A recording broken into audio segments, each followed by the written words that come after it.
Some of you know that I am a former high school English teacher, and I love to play with words. And I especially love these mashup words. The technical term for them is portmanteau.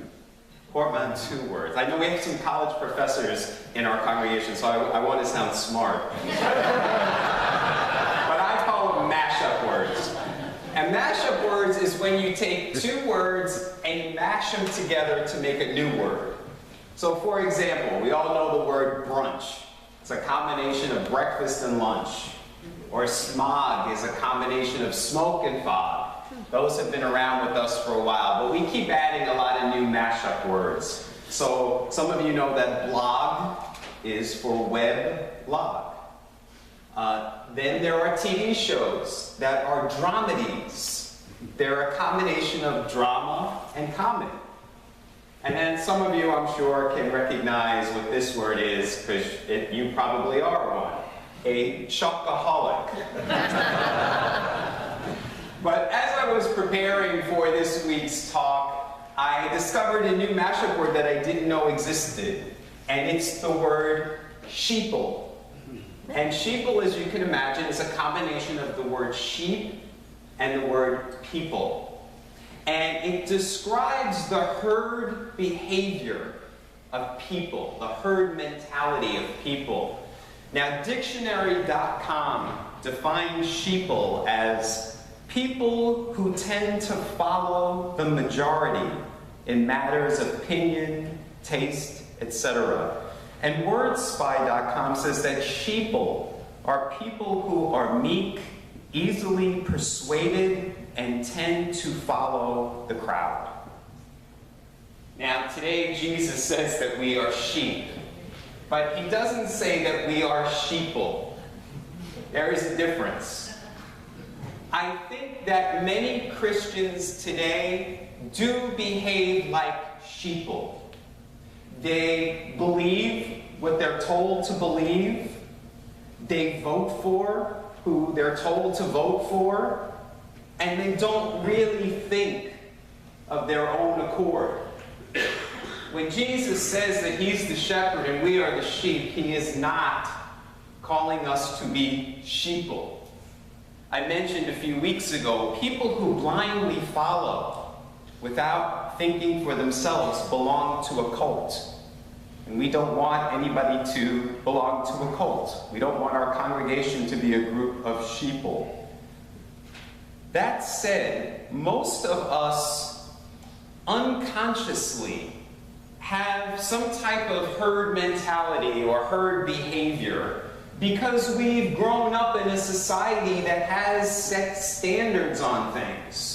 So we have societal norms that say this is how most people live.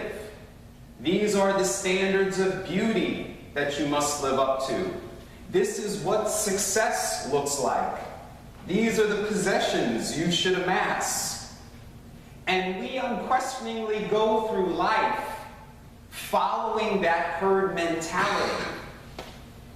Jesus calls us, though, to something different. And it is hard for us to go towards that way because we've been so conditioned to following the other way. I saw this thing on Facebook that I liked. It said, "Be careful when you follow the masses, because sometimes the M is silent."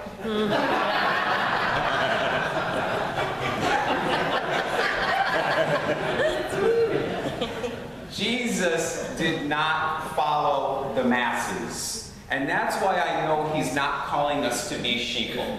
Because we're to follow his way of life, and he went against the religious norms of his day, the set standards. He went against the societal rules of the day. He hung out with people who the religious people said were sinners. He hung out with the people who society said were outcasts. He said things like, turn the other cheek, love your enemy, forgive 70 times, 7 times. All things things that most of us are not conditioned to do by our society. Jesus, unlike following the masses, chose to never be married and to never have children. And he chose poverty over wealth and success. And he chose to be humble rather than to seek power or privilege. That's what he's calling us to do. When he says, follow my voice, he's saying, do what I did, follow my way. But most of us don't.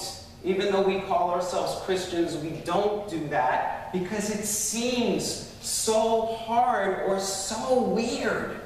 It actually seems crazy to many of us. Do you mean that someone hits me on my cheek and I have to turn and let them hit me on the other cheek? Or someone keeps doing wrong to me and I have to forgive them over and over again? And I have to put other people's needs before my own? That just seems crazy to us because we've grown up in a world that tells us just the opposite. This is what we mean by following the shepherd's voice. He's saying, follow my way. But most of us have a very difficult time doing that. In the UCC, we say, God is still speaking. And that is the truth. But many of us aren't really listening. The Sufi poet Rumi said, there is a voice that doesn't use words. Listen to it. There's a voice that doesn't use words. Listen to it. That's why we say, be still and know. We're listening to all these voices. The voices of society, the voices of the religions we grew up in, those voices in our heads. If we're attuned to those voices, we're not listening to the voice of the shepherd. So you have to be still and know that I am God. I like to think of it as like tuning into a radio dial, you know, what radio station is. You want to tune that dial to that divine voice. But we've tuned it into all those other voices, those staticky voices that keep us from our peace. Jesus, when he says, come, follow me, I will give you rest. That's why this image of Jesus as the Good Shepherd is so comforting for so many of us. We love Psalm 23. We love this image of beautiful pictures. I'm sure you've seen of Jesus just holding a little baby lamb. And we think of being, as it says on the front cover of our bulletin today, embraced by that love. That beautiful image of, come follow me. I'm going to lead you to pastures of plenty. I'm going to make you lie down and rest. And it's what all of us want, don't we? We want lives of pastures of plenty. We want lives of peace. But as we heard in the words of integration this morning about sheep, they have to meet 4 conditions in order to lie down. They have to be free from aggravation and tension and fear and hunger.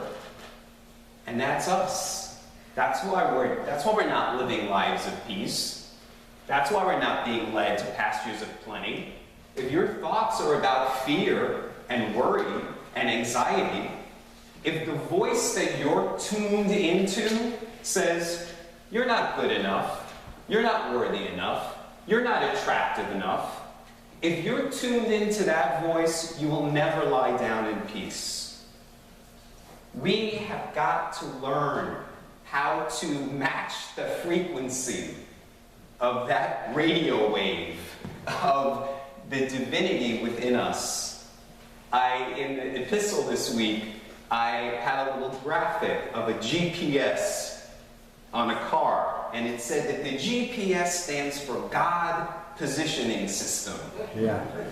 And we know with GPS, if we follow it, it's going to lead us to our destination.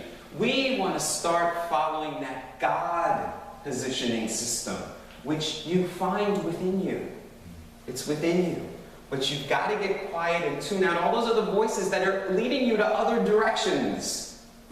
You want to follow that voice, the voice of the shepherd, because that's where it's leading you, is to a place of peace. Now, Jesus instructed his followers, us, to do that. But so did Buddha. Buddha instructed his followers to do the same thing. There are so many similarities between Buddha and Jesus, and I'm going to save those for a future homily. But for right now, this is what Buddha told his followers. He said, "Don't believe anything simply because you heard it. Don't believe in anything simply because it's spoken by many. Don't believe in anything simply because it's found in your religious books.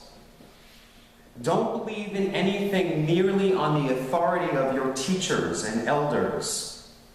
Do not believe in traditions because they've been handed down for so many generations. But after your own observation and reflection, when you find something that agrees with reason and is conducive to the good and benefit of one and all, then accept that and live up to that." And a much more recent man of wisdom, Steve Jobs, the founder of Apple, who passed away a few years ago, had this to say on the same theme. He said, "Your time here on this planet is limited, so don't waste it living someone else's life. Don't be trapped by dogma, which is living with the result of other people's thinking. Don't let the noise of others drown out your own inner voice. And most important, have the courage to follow your heart and intuition. They somehow already know what you truly want to become." I love that. And that's what we mean when we're saying that we're followers. When we're followers, we're not saying we're just blindly following someone that lived 2,000 years ago. We're saying we're following our intuition.